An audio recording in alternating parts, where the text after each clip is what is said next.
Hello. Hey. How's it going? Oi. Ja. Okay, let's start this again. Let's start that again.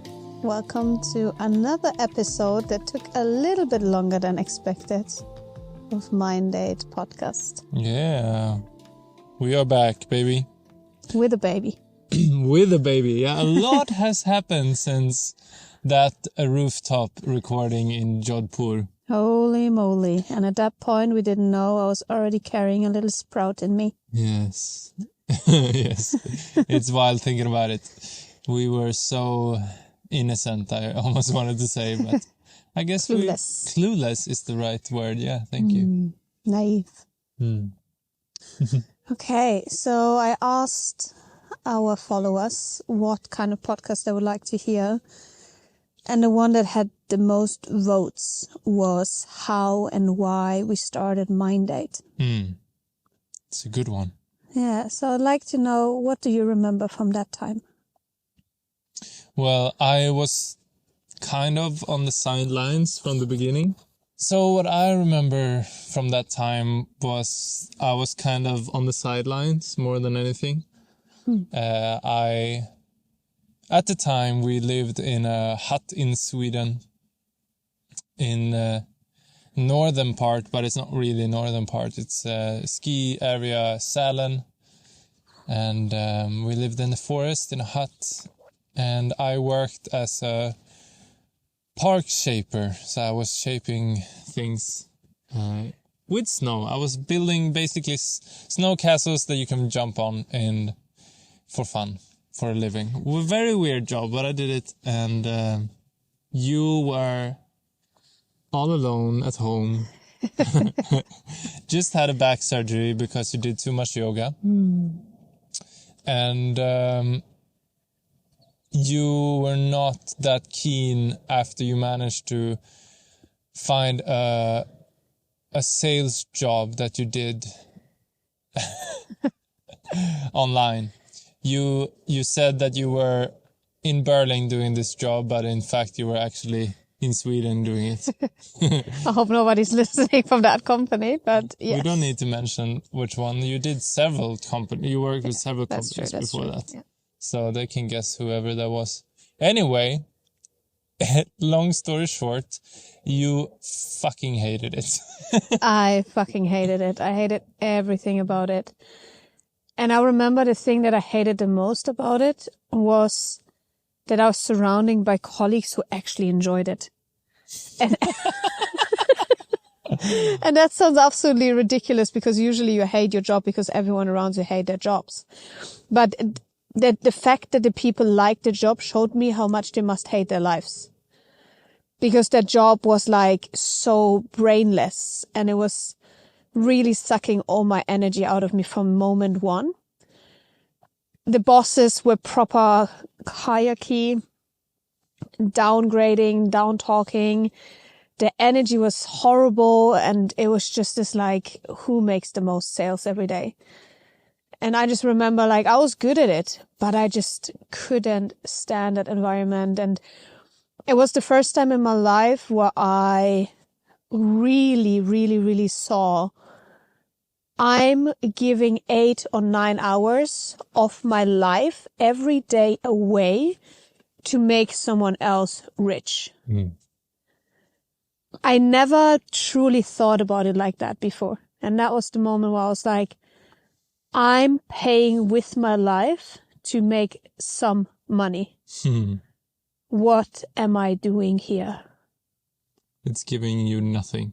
Yeah, every time I came home from work, I was met with just stories of these people that she's been talking to and just bullshit after bullshit things, and just basically there was no joy in that whatsoever, and we purely did it for the money. Same with my job, to be fair. I enjoyed it, but it was also like I got shit pay for heavy work. Long shifts and a lot of digging and doing things.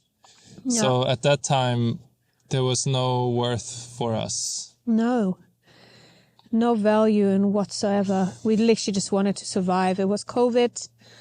It was the winter, the end of 2020. Nobody knew where life and the world is going to go. It was so uncertain, and I was just panicking that this is it. Yeah. Living in that basement hut. Because we didn't even have the whole hut. We lived in the basement part of that hut in the forest in Sweden while it was winter. Yeah. It was magical outside of the hut, but inside, reflecting, we had like one regular sized window. Yeah. The rest was just cellar windows. Yeah, it was horrible. It's crazy. At the time, I was like, oh, it's not that bad. But now thinking back, yeah, it's crazy. Yeah. I think there was a moment, I don't know if I saw it on Instagram and someone said it when I really had this realization, but I don't know if it came to me or if I saw it somewhere and someone said it, but the moment of realizing, what if I would spend the same amount of time, 8-9 hours, dedicated to myself as a boss, creating my own business. And I think a lot of people never think about it. A lot of people do everything what the boss wants them to do. They really work themselves to the ground. They do extra hours. They do the job that they hate because someone in a so-called authority role is telling them to do that. And I remember thinking, what if that authority role within me would be strong enough to tell me what to do 8-9 hours a day to create my own business that I actually enjoy doing. Those 8-9 hours a day wasted for something that had zero sense in my life, to just swap that around and sit down and start doing the things that actually matter for me and for humanity. Because at the time, because of your back surgery, you weren't able to do much at all. There was not much fun activities that were making you feel, because your savior back then was mainly yoga. Yeah. Because you could then strap into your body. Yeah. And because of the surgery, you couldn't do any yoga. You could do the original part of yoga, which is meditation. Yeah. And that was like your savior at the time. Pranayama and meditation, basically. Yeah. And one of the reasons we're sitting right here, right now, is because of Joe Dispenza. Yes. Yeah. Like, cause let's get into the actual, like, how it started, I think. Yes. Like, where it's, now we're done complaining about how shitty it was before. Now we can go into, like, how did we actually build it? But before we do, I would just like to say thank you for being here and listening to our podcast. If you enjoyed so far, please leave us a follow here on Spotify or wherever you are streaming this. It really helps and supports us in our journey to create value. And even better, if you have a friend that could also benefit from listening to us talk, please share it with that friend as well.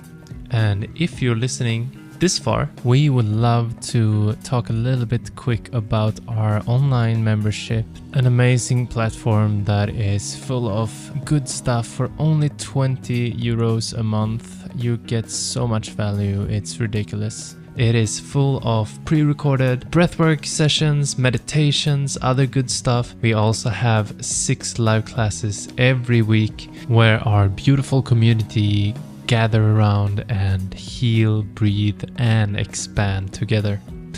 So we would love to see your beautiful face there. And with no further ado, let's go back to how it all started. Yeah. So you weren't home, as most days, and I was alone. And I had to cry again. I cried every day, every fucking day in this period of life. Until every we day. got a dog.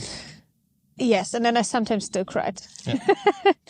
But I cried a lot, and I remember that I then eventually went on Gaia, and I paid for Gaia even though we didn't have money. Gaia is like Netflix for smart people, if anyone wants to check it out. So I paid for it because I was like, I want some value in my life. I want some inspiration. I want some input. And I remember like getting into Joe Dispenza a little bit when I was in Australia already because of my friend back then. And I understood the concept and understood how powerful he is. And I did, I think, one meditation before through like an app. But back then, I think I just wasn't ready for it. And in that moment, I saw that there was like a talk of 4 hours, I think it was, of Joe Dispenza on Gaia. And I was like, I'm going to listen to that. So I put that on in the middle of the day as I had nothing else to do. And for 4 hours, I was just listening to him basically telling me how fucked up my life is.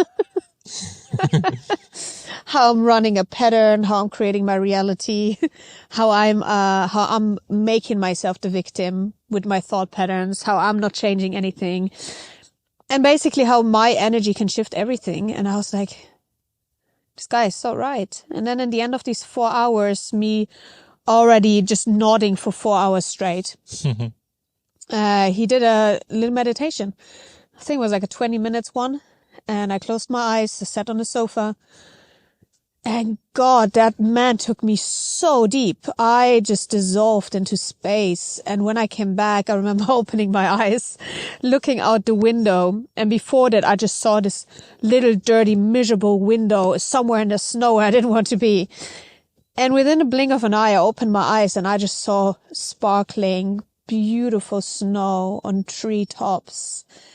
And blue skies and light moving and energy shifting. And I was like, wow, life is so fucking beautiful. What the fuck was I thinking? And that was the moment where I decided I'm going to quit this job within the next 1 or 2 weeks.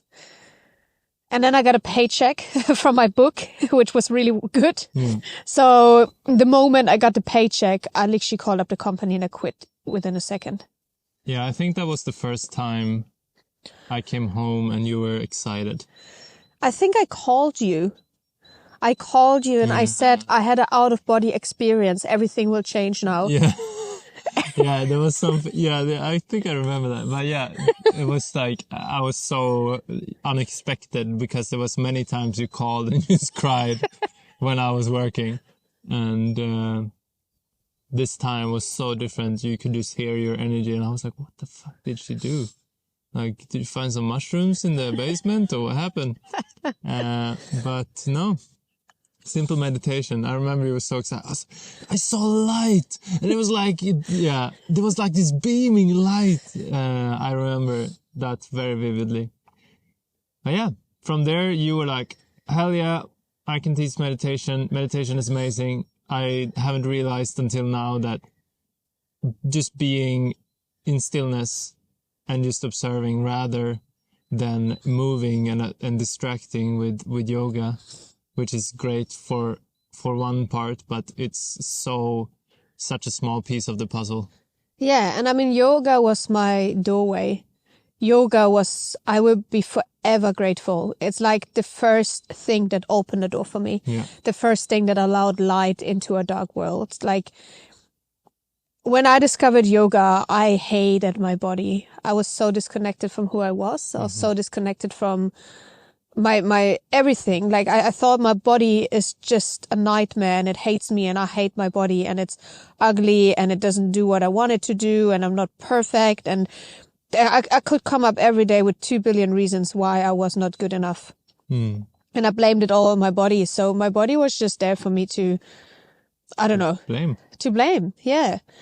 And yoga was the first thing that I did in my life where I realized that it's not the case. That my body is my vehicle and it depends what I'm going to do with it, how I'm going to use it. That is my home. That it allows me also to feel good things.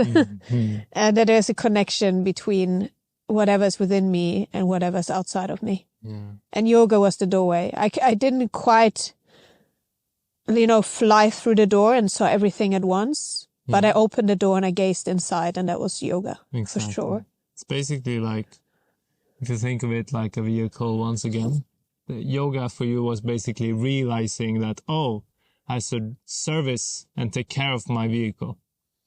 But you still didn't love it. No, exactly. There was no love for the vehicle. Yeah. Because Yeah, that's very mental. true. Very true. That took a long time. But the love started coming slowly after I'd been to India and I did yoga every day in combination with breath work, pranayama, meditation. But yeah, long story short, you're right. I mean, it's a podcast. It's going to be a long story. That's a good saying, though. Yeah, yoga at that point couldn't serve me, possibly. I really wanted it to serve me, but it couldn't serve me because I couldn't move. I was in pain. And I was in pain because I did too much yoga. I was overusing that one thing that was given to me.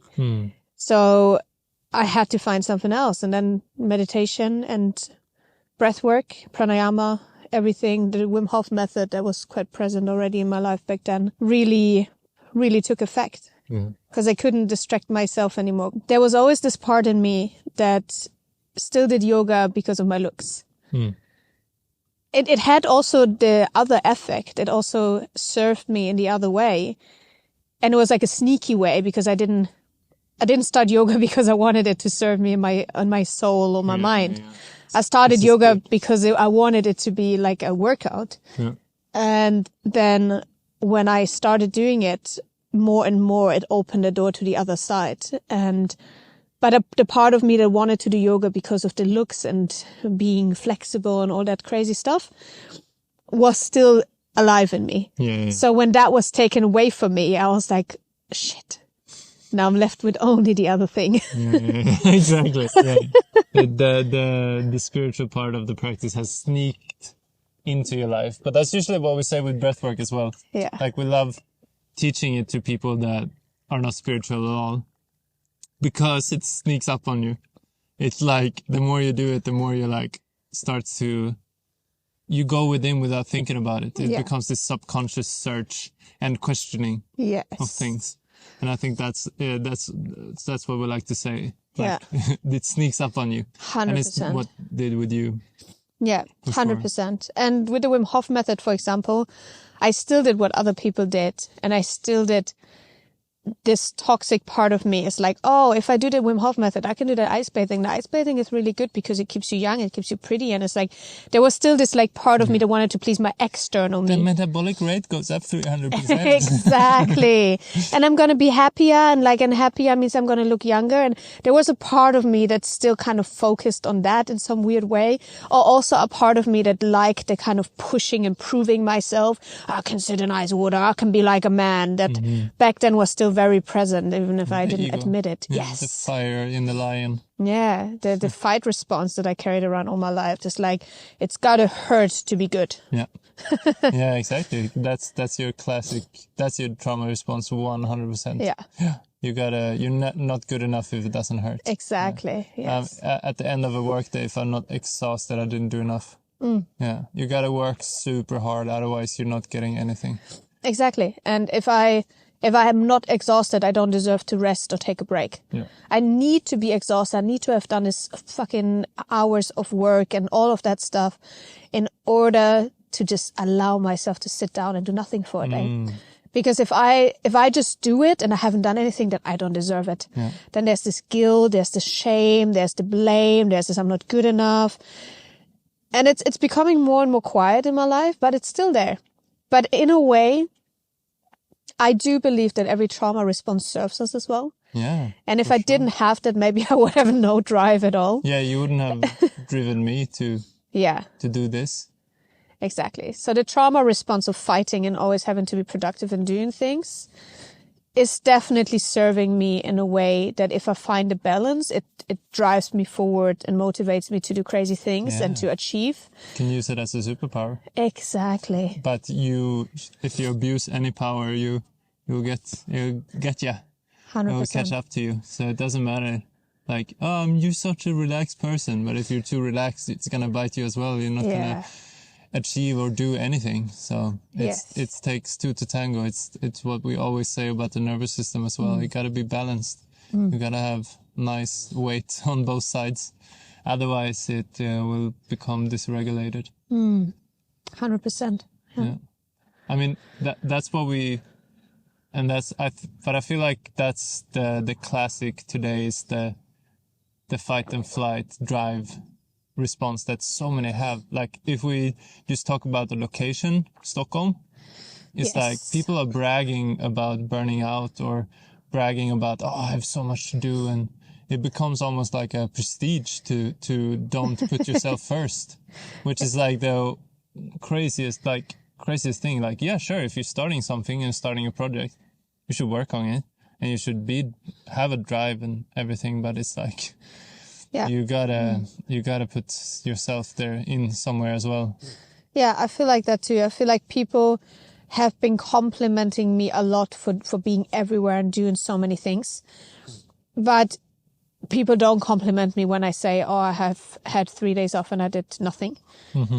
Like, but if I say, oh my God, yesterday I had like 7 sessions and I had this and the online course is starting and we got booked for this and this, people are usually like, oh, so good on you. Yeah. They're so like motivating and they're like, oh, now you've been achieving something. Yeah. Where unfortunately, my trauma response is also like words of affirmation. So me receiving that was like, okay, I keep going. Yeah. Okay. They say it's good. So I should keep being busy and keep showing everyone how busy I can be and how much I can achieve. Mm-hmm. And honestly, I am an achiever. So if I would not reflect on that and just keep going like that, I would burn myself to the ground because I would keep working just on that feeling. I would be thriving on that feeling. Yeah. Eventually it will crash me. But luckily you have a very calm boyfriend. Yeah, we can argue that, but I definitely found through breathwork and through the practices that we've been doing a lot of self-reflection. And also like through my clients, coaching my clients teaches me so much often about how I am, how I respond. So I definitely learned a lot from other people's mistakes as well. And I took myself back a lot. Yeah. And sometimes you're like, hey, this person has this problem with her partner. And like, it made me realize this and this and that. Yeah. And it's like, oh shit. Yeah. Yeah. We're going to do the same. Exactly. Yeah. But anyway, we go way out of topic. Let's go back to Salon. Okay. You realized meditation and Joe Dispenza is amazing. Exactly. Yeah. And I want everyone to experience this. I'm also a person, if I experience something, I'm a storyteller. So when I experience something, it's really easy for me to take that emotion that I've experienced and explain it to someone else in a way that they can feel it, understand it. And through that, I created my own kind of meditation that was very similar to Joe Dispenza, but I decided to use my words and my emotions that I've attached to this experience to create this meditation rather than just taking his stuff and using his wordings. I wanted people to understand what I have experienced. So I decided to call up a dear friend of ours in Stockholm and to ask him if I could maybe potentially come in and hold some sessions there. Luckily, he was very open to the idea and invited me straight away for like 3 or 4 sessions within the next month. So that was like my light in the end of the tunnel. I was like, every month I had, I think 1 full moon, 1 new moon session in Stockholm, where I took the train from Sälen. And if you guys are from Sweden, you know how far that actually is by train. I think it always took me like 4 hours or something. More, I think. Or longer. Because it was buses and then from the bus to the train. And then, it was almost a whole day of travel to go to Stockholm to hold this session and to travel back a whole day because of 1 hour sessions. But I was so dedicated to make this work. And as I said, I wanted to work 8 hours a day on myself, on my business to make it work. So I didn't care about that. And it was like kind of like, at least I get out, at least I see something else than just Sälen and snow. And it really motivated me to get started. And it got you connected to similar people, because in Sälen, we met similar people the last week we left there. Exactly. And before that, it was just teenagers and getting drunk. Almost adults getting drunk. Yeah. Or adults pretending to be adults. Exactly. And we couldn't really relate to any of them. Like, there was some legends that still is in our heart. But most people we couldn't really relate to. Yeah. So we were very alone. We were very alone. I remember that the main feeling that was eating me alive, there was loneliness. Yeah. That's why we got Elin as well. Our Exactly. dog. Yeah. It was like a panic attempt for me to bring some kind of joy into Nick's life. Let's buy her a dog. Yeah, let's buy her a dog. Which worked pretty well. We loved that little bum. And it was a savior for you as well. Yeah, for you sure. didn't realize that at the time. Yeah. Anyway, I was going to Stockholm twice a month to escape reality or to find reality, whatever you want to say about that. Yeah. And every session was full. They were fully booked. Yeah. Every single one was fully booked, and nobody knew me. Yeah. I was like, how is like this? This is a sign. This is attracting people. People need this. And the feedback was always mind blowing. People were coming back. The people who came to the last session came to the next session. They were waiting for the next one. And I was so excited. And even the money that I was making, it was nothing. It didn't even cover the travel costs. Mm-hmm. But it was for me just a sign that my energy is working. That whatever I'm trying to do there is working. There was payment for the soul more than anything. Yeah. And a confirmation you're on the right path. Exactly. And then it didn't take long, I think 1 or 2 months, until the owner of the studio asked me... We can mention him, no? Yeah. Jesper. Yeah, Jesper. He owns an amazing clothing brand called Bramaki. You should definitely check it out. This is unpaid ad, guys. Yeah, he's paying us with love. Yeah, over and over again. Yes. Beautiful soul. Yeah. Anyway, so Jesper said, I would need some substitute for some breathwork classes. Have you ever taught breathwork?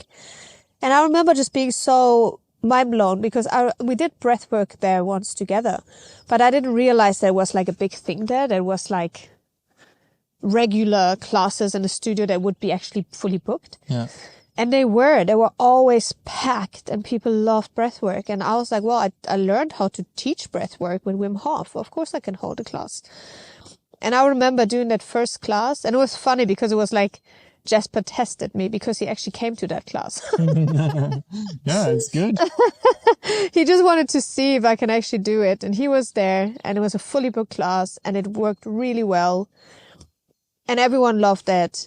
And then from then on, he asked me to be on the schedule with breathwork classes. And I realized the meditation is for a lot of people a struggle. I still don't think that people should skip it.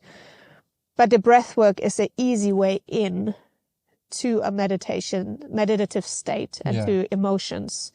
Where if you want to really achieve a similar healing effect with meditation as you can do through a, let's say, rebirthing breathwork session, then a Vipassana comes close to it. You would need to do it for 11 days straight and not just for 1 hour. Yeah. For sure. There's some different, you're tapping into different things.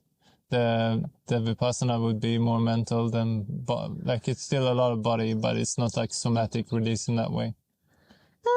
I feel like the pain that you experience and everything, I feel like it's not the same kind of release. No. But I still feel like you're working through your pain body. Yeah. That's why the pain is part of the experience of Vipassana. Yeah. It's just that you're so aware. You can still, like a stubborn person can still not crack. Yeah. Compared to when you do the breathing, if you look at what happens in the brain and stuff like that you actually, the shame part of the brain kind of shuts down to not go too much into the science. So you don't feel as much shame as you would do otherwise. Yeah, if you cry. Yeah. So, cry or laugh or scream or punch the air or whatever that you do is not registered as much for the analytical part of your brain. And that analytical part will still be present in a Vipassana way different. So I think that's one of the key differences. But yeah, we don't need to go into that too much. I don't know how we got there even, if I'm going to be honest. I said that breathwork, I realized how much quicker it is to get to people than the meditation. That's why I ended up choosing breathwork as the main path. Exactly. So that's what you realized when you went and started doing breathworks instead of only meditations, that holy shit, this is such a potent and powerful tool that we can help people to open that doorway way more Rapid with more force than anything else compared to how it did for you in yoga, for example. That was my opening for sure. Like breathwork for me was like, holy shit, what is this? So yeah, it's so true. Without breathwork, I would not be good at meditating, I think. I tried many times before that, and I didn't understand it, and I didn't really look into it too much as well, how to understand it. But I think it's like similar than like learning. Like the other day you tried to play saxophone. And it's like meditation is like someone trying to tell you how it should feel like when you're able to blow into that blow instrument and it makes a sound. Where breathwork is like you do it straight away and then you know how it should feel like, so you can return there really quickly. Do you know what I mean? Yeah, I think so, yeah. I hope that made sense. But yeah, it's like you learn straight away how something is supposed to feel like, so it's easier for you to find that. Yeah. Where in meditation, it's like people don't even know what they're looking for. Yeah. It's like people think they have to switch off their minds. People think they should think nothing. People think they have all these like expectations that something will happen within one session of meditation. Exactly. That's one of the, I remember saying that in most intro classes for meditations in the beginning when I started holding meditation classes, was that most people that try meditation for the first time don't do it again. There was some statistics, some percentage that I don't remember anymore. I think it was something like 1% or 5% of people only do it again. Yeah, something crazy. I don't remember. We don't need to guess. But it was a lot. Majority of people don't do it again because they have high expectations. They're thinking that they're not going to think, which is an impossible thing to do as a human. We're programmed to think all the time. You can get there. You know, when you get into your delta brainwaves, yeah, but it's a no mind state, but it takes practice, and it never happens if you expect it to happen. And especially when you're new to it. If you look at the brain, it's still gonna have thoughts. It's just that they're not conscious. They're not. You can't see them. They're just in subconscious mind. Yep. Because if the mind wouldn't think, you would stop working. It's like of course. Turning the switch on a machine. Yeah, I think what people are referring to is the monkey brain. Yeah, it's the chatter. Yeah. And you can definitely turn the chatter off. 100%. But that's what mainly we get from breathwork sessions as well. Exactly. Like, oh my God, it was the first time in my life I didn't hear any thoughts. It was so quiet. I was so in tune with everything. Yeah. It's so calm. And that's exactly what I was referring to, that people, once they understand how this can feel like, they can get themselves through meditation. Yes. But it's very hard to teach someone. It's like you skipping walking and you go straight to running or marathon. Yeah. It's like meditation is like such a discipline to get to, but to get to that state. Yeah. You can meditate sitting down, just watching your breath or watching your thoughts or whatever, or listening to birds. Like, as long as you're aware and you're sitting and doing nothing while you're aware, you're doing meditation. Exactly. But this goal of getting to the no mind state is only achievable once you understand how it's supposed to feel like. And through discipline.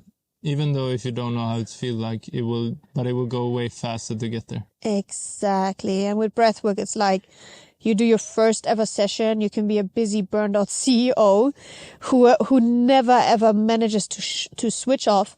And then you lay down and you do a 1 hour breathwork session. Suddenly your chatter is gone. Yeah.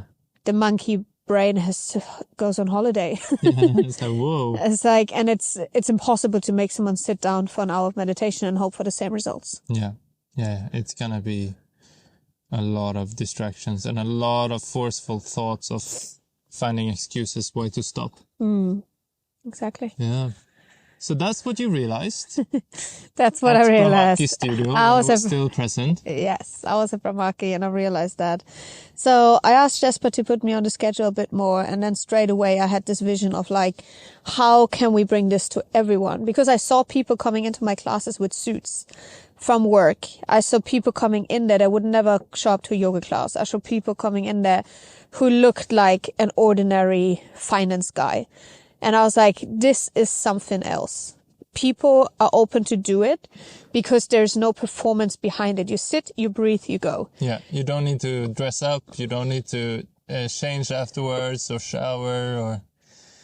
Yeah, so when people came and showed me the different faces that can walk through the door there, I was like, okay, more people need to find out about this. So I remember coming home with another new idea. Yeah. Babe, we're going to start a company. No, we already started a company, to be fair, but it was based on meditation. And I was like, we're going to change it. We're going to use meditation as well, but we're going to put breathwork in there so people can get there faster. They can feel the results immediately. Let's go. Mm-hmm. And it's working. Like, it's not like a far out concept. Yeah. People are doing it. It was like a confirmation that the market was actually open for it. Exactly. That was the shift. Yeah. Because we already knew how good it was. Yeah. But we weren't like brave enough.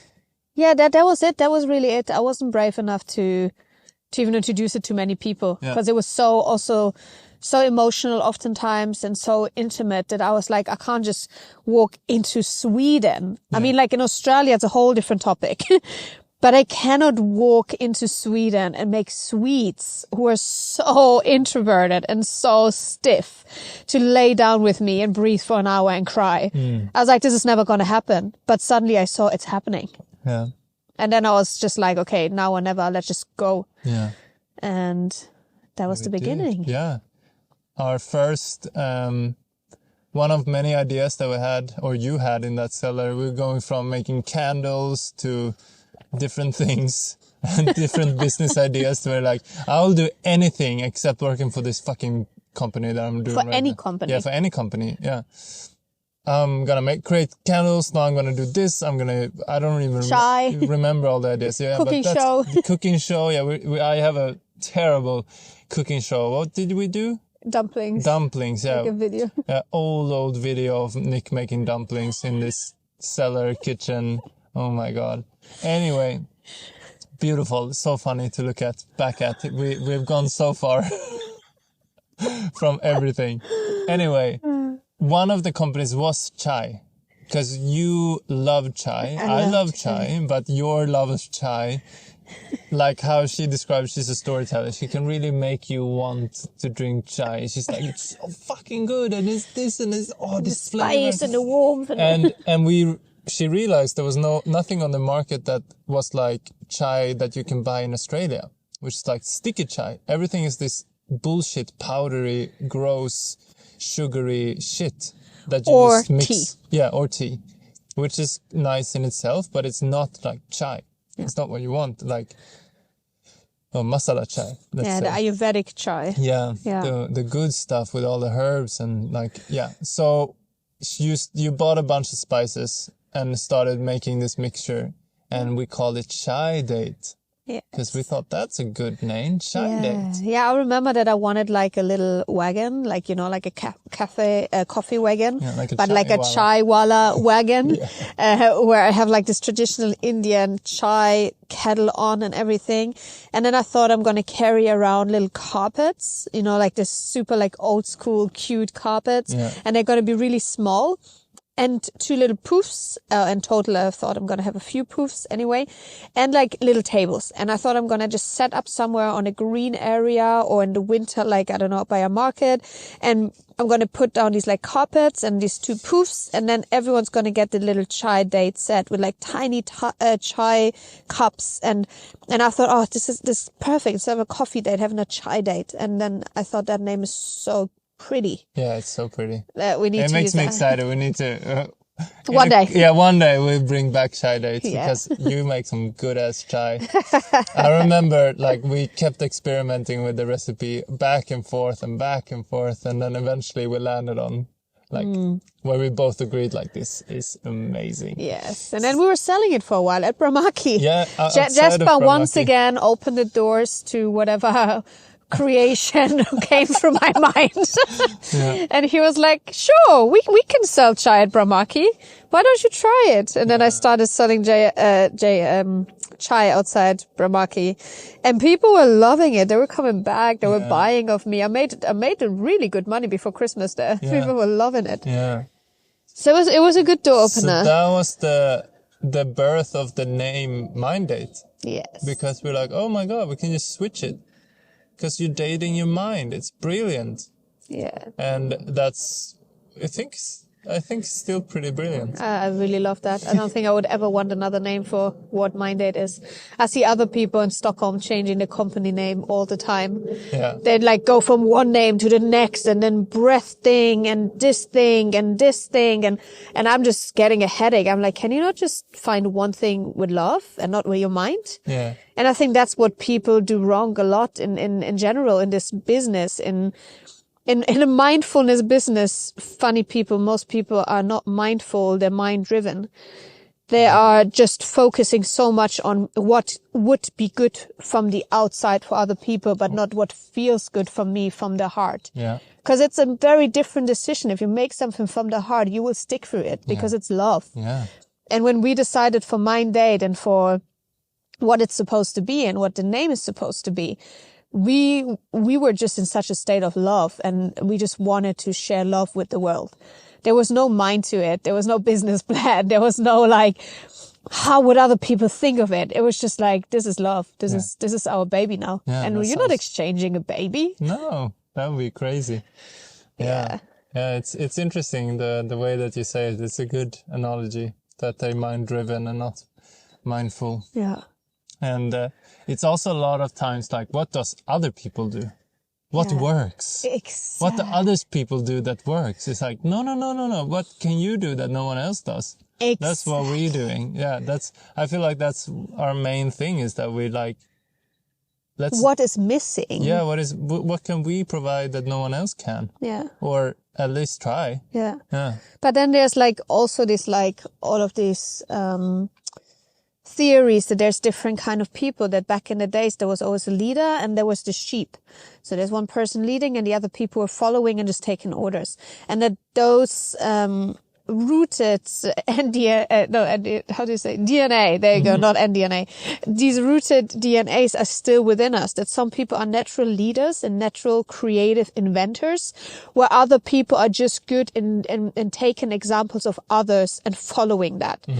And I mean, most of our society, which makes sense, is sheep. Yeah. Because it's always been like that. And some people are leaders. So the people who are leaders and who are creating, they are the ones who live by example, where everyone else is following. And if you look at how the mindfulness or wellness business works, you can see there's always a trend and everyone does this thing. Nobody wants to stick out.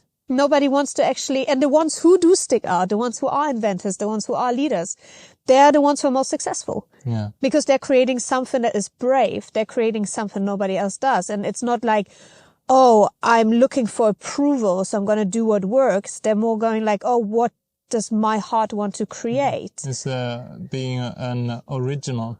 Yes. And I think that's something that I have, funny enough, through my trauma response within me. Yeah. I never was, I would say so harshly, I never was allowed to fit in, so-called. I was never invited in to society. I've always been an outsider back in the days as a child and so forth. So there was a point in my life where I was like, why do I even want to fit in? Rather than trying and failing and being rejected over and over again for trying to be someone who I'm not, what if I just stop caring, and what if I actually become who I would like to be? And preferably the opposite of what other people expect me to be, because all of these people, I don't like them because they don't like me and they're rejecting me. Yeah. So why would I possibly want to fit into their ideas of who I should be? And I carried it with me for so long. I was a rebel at school. I did whatever I wanted. I didn't listen to the teachers. I always said what I was thinking. I was wearing like ripped ass jeans. Literally, one of them had a rip on my ass in school. And I was wearing like big blink necklaces and grills when I went to school. And I went to school. On purpose. Exactly. And it was not even like oh, look at me. It was more like, I don't care what you think. Yeah. I like it. Yeah. And that sticked with me until today. So it's more like I'm getting allergic to the things that work. It's like if everyone does it, I hate it. Yeah. But it's like the typical hipster thing that we talked about. We walked in India one day, and I remember in Goa, and we asked what the definition of a hipster was, remember? Because we were talking about what is it a hipster if you like a song and then it becomes popular and you start hating it because it starts to get popular. It's basically what you're explaining. Yeah, which in a way. I was so as well when I was young. Yeah. It's so funny because I was exactly the same. I remember loving the first big song of the Imagine Dragons. Yeah. And I just remember that it's such a sick song. It was like in a ski trailer, like a ski movie trailer, and it was like so good and epic and everything. I was like, this song is so good. And I remember on YouTube, it was like 50,000 views or something, that song. And I think the ski trailer had more. Anyway, I just remember then like 2 months later, it like blew up 100 million views on YouTube and stuff, and everyone played it. And I just like stubborn 16-year-old like, yeah. No, I hate it.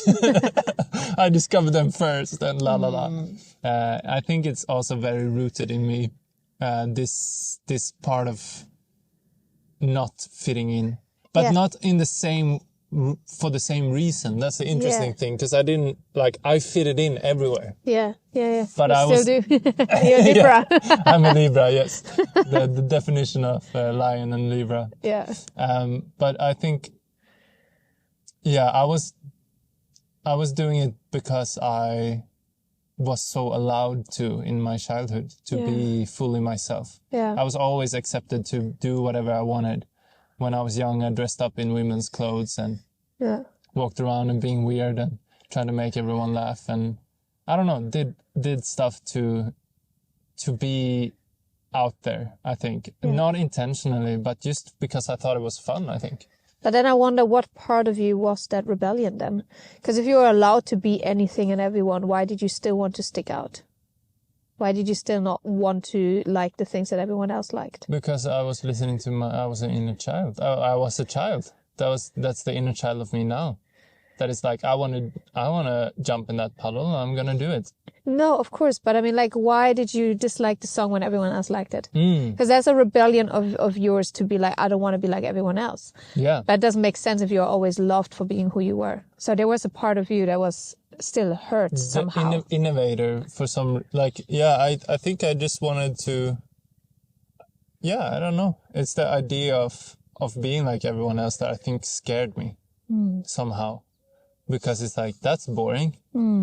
Like, I can't be like everyone else because that's everyone else. Yeah.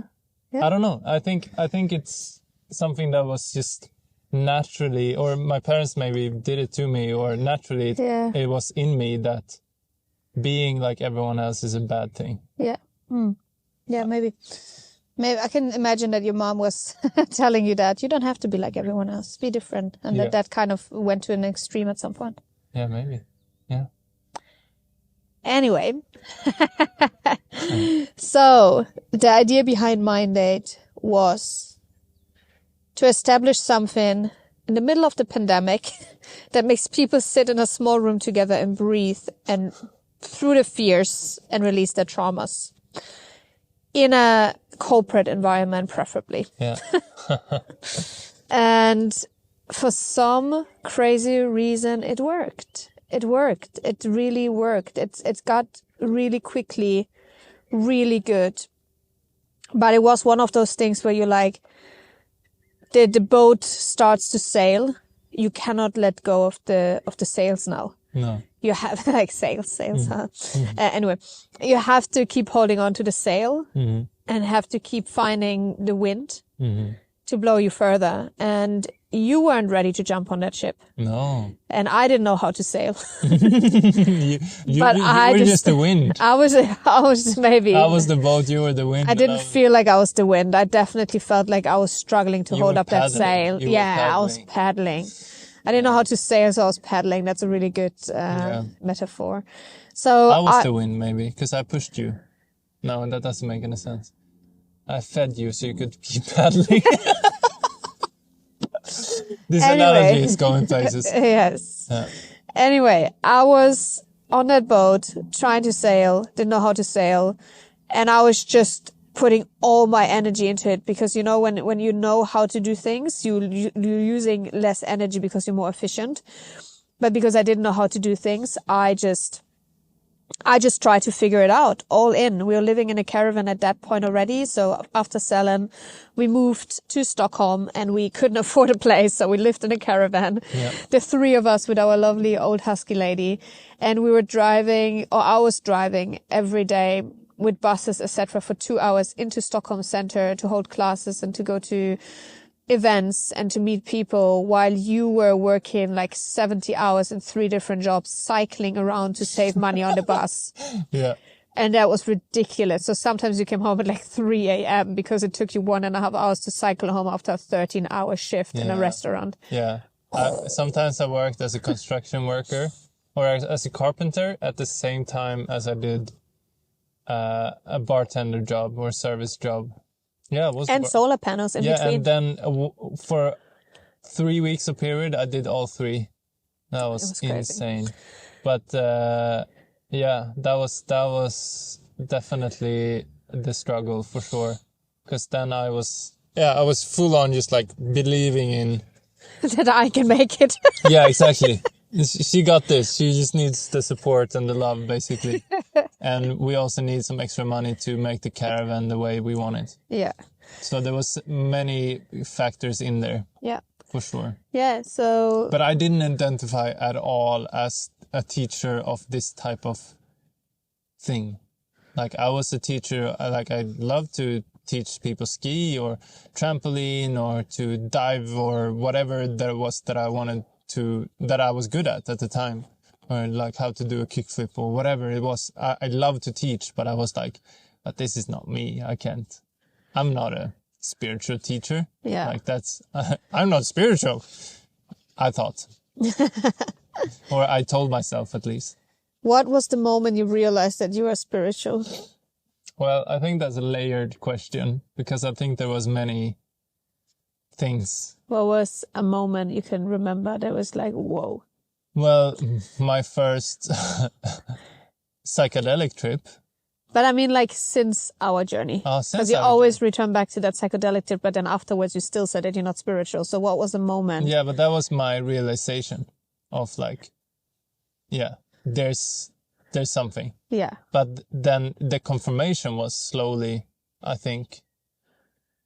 But I think I still gets like every time we're holding a session or I'm doing something, I get reconfirmed my skeptical mind, because my analytical mind is still there. Funny enough, it's still like blah, blah, blah, you know, like there's no science, blah blah blah. But there was so many small little things that got put together that made me realize that I am, or that I started to believe in it, I think. But I can't pinpoint certain things, actually, or something specific right now, I think. But there's many small moments, like just in a session, for example, coming close to someone and not touching them, but holding your hand over the chest or over the head, and they react strongly, either crying or laughing or exactly the feeling that I have within me and that I want to send this person. Yeah. Like, even though I didn't believe it in the beginning, I didn't believe, but I still did it. Yeah. Because I'm so curious. Like, and then I get this proof all the time of like, shit, there's like, even though I'm not fully believing in it, people are reacting. There's something there. So I don't know. I think the more you just go inwards, the more you realize that it's just, everything is too crazy to not be something higher, something connecting everything. Yeah. Because like, if you zoom, like, I love the expression of just like zoom into anything, you're gonna be mind blown how complex it works. Yeah. Like a straw of grass. Yeah. If you zoom in enough, it's gonna look fucking crazy. Yeah. And it's like small little creatures living on that little grass straw. Yeah. And then if you zoom in even further, it's just molecules vibrating. And then even further, it's like 99.999% of space. Empty space. And all of us. And everything. Yeah, and everything. Exactly. And it's just crazy. Everything is crazy when you zoom in. Yeah. And on the other spectrum, if you zoom out, everything is crazy. Yeah. Everything, you realize we're fucking so small and insignificant in this vast space. And it's so cute how humans are always trying to find it out. They're like, everything that's not proven by us is not real. And then it's like things that weren't proven 50 years ago that were still real, even though we only found a proof for it now. Yeah, exactly. And like the best example is the human heart. How scientists still don't understand and cannot figure out why the fetus in the belly starts the heartbeat. They don't know what starts it. They don't know what it actually is. They don't know actually how it begins and where it comes from. And scientists have been trying to figure it out for so many years and they can't get there. And alone this and the fact that nobody knows what happens after death is the proof that there is some things that we will never be able to know. Yeah, and knowing that should make you believe in spirituality or anything. Yeah. It doesn't need, don't need to label it. No. Yeah. That's sure. the thing. Then we go again into putting into boxes and frames. I'm spiritual, I'm this, I'm that. It's like, I just am. I'm and, vegan. and whatever. I'm pescatarian. I'm vegan. I eat stuff. You eat stuff. Yeah. Yeah. And in the end of the day, we all just are. And the more we try to understand with our human mind, the more we are moving away from what we are. Yeah. The more we are actually labeling ourselves, and with labeling ourselves, we're putting up structures that we try to fit into. So we are limiting who we actually can become if we fully expand beyond these limited beliefs and beyond these structures and beyond these judgments. Mm. Yeah. Yeah. Boom. Look at that.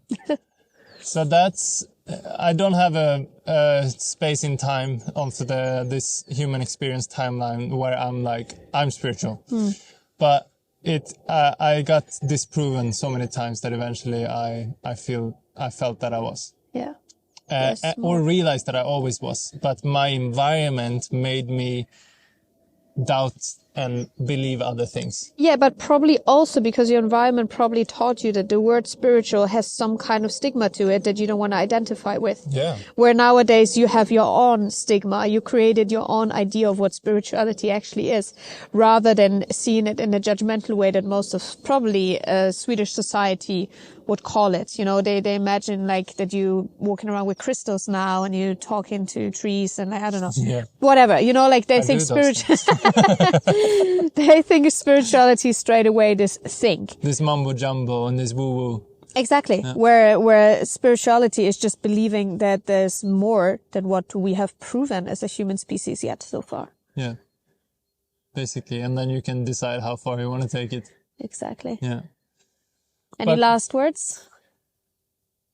Oh, are we done? I think so. I think it's been quite some time. We can check. Yeah, it's been on the dot 59 minutes, but we're going to cut out some things. Yeah. Yeah, no, I think, yeah. I think long story short, the idea behind MindDate is to get people quicker to understand that there's more. Yeah, and that it's okay to be different.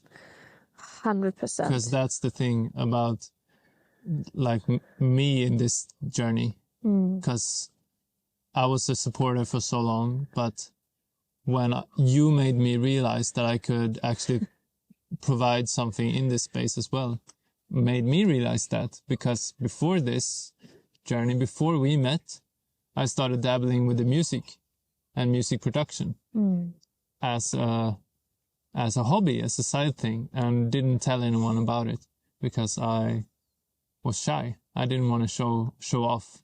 Typical Swede. Don't want to show off anything. Or don't want to be special. Yeah. But kind of want to be special. Yeah, exactly. Behind the scenes. Anyway, you made me realize that, hey, you can make music for breathwork. For me, I was like, oh my God, that is true. So before I taught any breathwork, I started producing music for breathwork. And then my first session was me substituting for you as a thing that I just had to do because no one else could. And that made me hold my first session, basically, when I didn't assist you. And yeah, that's when my journey started about that, and made you see so many perspectives of breathwork that you didn't do before because of the music. 100%. I definitely, like, my horizon has broadened so much in general for breathwork because of you. Yeah. So even if I don't tell you often enough, but you've definitely been a teacher in this whole spectrum for me as well, And in many, many ways. That's the whole idea with our course. It's to broaden everyone's horizon what breathwork can be. Because the way that we teach is you have to find your own way of teaching it. Because you cannot fit in a box. There's no... Just take away the box and here's the tools, here's the whole toolbox. This is everything we know and can teach you in the amount of time that we have. You will have enough foundation to self-study whatever more information you need. And based on that, you can create whatever you want. As long as people are safe, as long as you hold the room in a certain way, you can create anything. Nothing is impossible. And the more of that you understand, the more of your own energy you bring into that room, into the people, the more you open up the space for other people to become more of who they are. And even if you don't say it, people feel it. If people come into your room and you are your fullest, vibrant expression, people will feel triggered or inspired. Either way, it will make them change. Yeah. If they feel triggered or inspired, it will trigger change. Yeah. And that is exactly it. That, like, once again, bursting the idea of what something should be. And you have this great example with the radar. And that fits very well there. Do you want to explain it yourself? Sure. So the concept is that us humans, we understand certain things on a rational level, which is our radar. So imagine a radar that you can see everything, that has this, that you can see stuff with. Let's say Google Maps, we zoom into one town. Yeah. And that's the things we understand. That's all you can see. But there's so much outside of this radar that you cannot fathom or understand, but it's possible. And we are limiting ourselves by looking in this radar rather than being open to throwing the radar, putting it in the cupboard and not looking at it and see everything being a possibility. And I think that's the best way I can explain that. Yeah. And that's exactly what I loved about this metaphor, because exactly as we say, most people are followers, most people are sheep.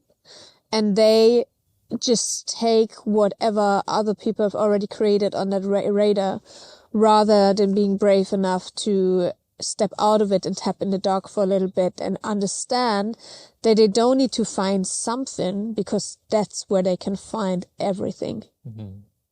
Yeah. And every course that we held so far has broadened our horizon. Just like I broaden your horizon. Yes, because everyone you will meet in your life is a teacher. And everyone can inspire or trigger you. And every trigger should be an inspiration for change. Yep. I think that's a pretty good ending. I think so too. Thank you for listening. If you're still there. If you're still there, we salute you. We hope you have the most vibrant day, lunch, evening, morning, life ever. And take some time for yourself. Have yourself a mind date. And always remember to be the freest and wildest version of yourself. There's only one you. Much love from Nick and Toby. Hey.